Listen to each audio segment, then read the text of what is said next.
వరద తీవ్రత తగ్గడంతో విజయవాడ సింగనగర్ ఫ్లైఓవర్పై ట్రాఫిక్ చూడండి ఒకసారి. వీళ్ళంతా వెళ్ళిపోయిన ప్రదేశాల నుంచి మళ్ళీ తిరిగి వాళ్ళ సొంత ప్లేసులకి వస్తున్నారు. వరద నీరు కాస్త తగ్గింది, అందుచేత వీళ్ళంతా కూడా ఇళ్ళకి చేరడం మొదలుపెట్టారు. చూస్తున్నారు కదా ట్రాఫిక్ ఏ విధంగా ఉందో.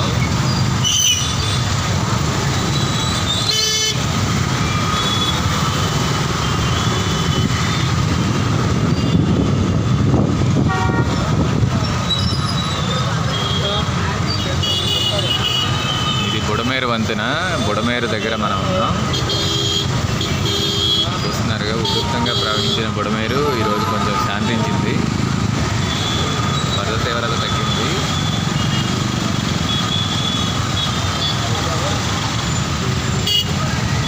ట్రాఫిక్ చూస్తున్నారు కదా ఏ విధంగా ఉందో. వీళ్ళంతా సొంత ప్రదేశాలకు వెళ్తున్నారు. ఇదంతా కూడా బుడమేరు వంతెనే.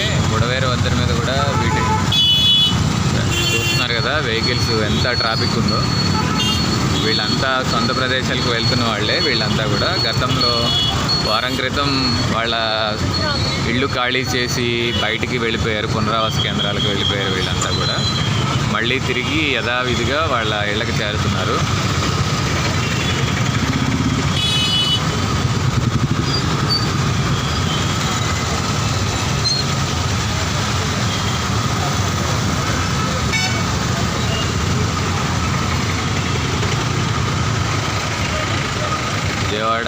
విజయవాడ సింగనగర్ ప్రాంతం ఇదంతా కూడా.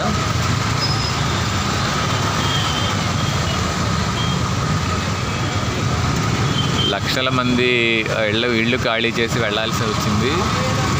ఆల్మోస్ట్ ఒక పక్క అంతా విజయవాడకి బుడమేరుకు పక్కనంతా కూడా ఒక పక్క అంతా కూడా ఖాళీ చేయాల్సినటువంటి పరిస్థితి ఏర్పడింది. అక్కడి నుంచి అందరూ కూడా మళ్ళీ తిరిగి వాళ్ళ సొంత స్థానాలకు వస్తున్నారు. పాపం ఆస్తులు కోల్పోయి ఉన్నవన్నీ కోల్పోయి చాలా ఇబ్బందికరమైన పరిస్థితుల్ని వాళ్ళు ఫేస్ చేస్తున్నారు. చూస్తున్నారు కదా.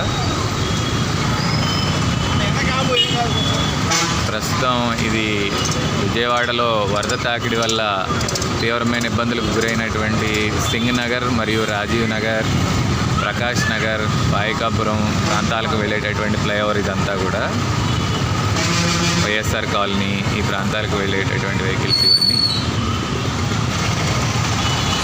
చూస్తున్నారు కదా ట్రాఫిక్ ఏ విధంగా ఉందో. వీళ్ళంతా కూడా సొంత ప్రాంతాలకి వస్తున్నారు, సొంత ఇళ్ళకి వెళ్ళేటటువంటి పనిలో ఉన్నారు వీళ్ళంతా.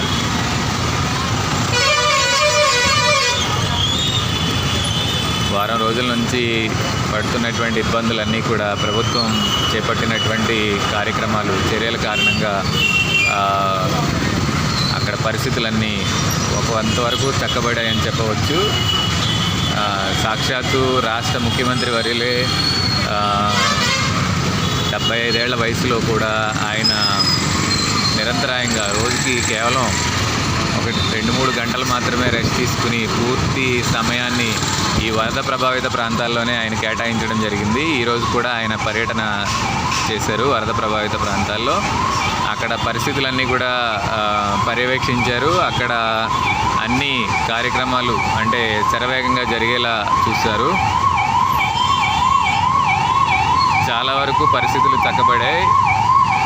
ఇట్లాంటి పరిస్థితుల్లో